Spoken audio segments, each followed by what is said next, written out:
ko, busy tayong lahat, lalo na ngayong papalapit na Christmas season. Kaya kung naghahanap ka ng perfect gift para sa mga mahal mo sa buhay, I have something special for you. This plastic bonsai looks real pero zero hassle. Walang dilig, walang trimming at hindi mo kailangan mag-alala kung may araw o wala. Lagi siyang fresh looking kahit buong taon pa nakadisplay. Ang ganda niyang ilagay sa living room, office desk, study table o kahit sa centerpiece ng dining table. At ngayong holiday season, imagine mo siya with twinkling Christmas lights or sa tabi ng iyong decor.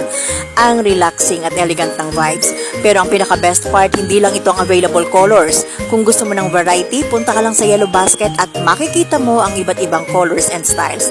Pwede mong simulang mag-collect ngayon para by Christmas, ready na ang gift mo kay Mare, kay Bes, kay Ninang at kahit kay Boss.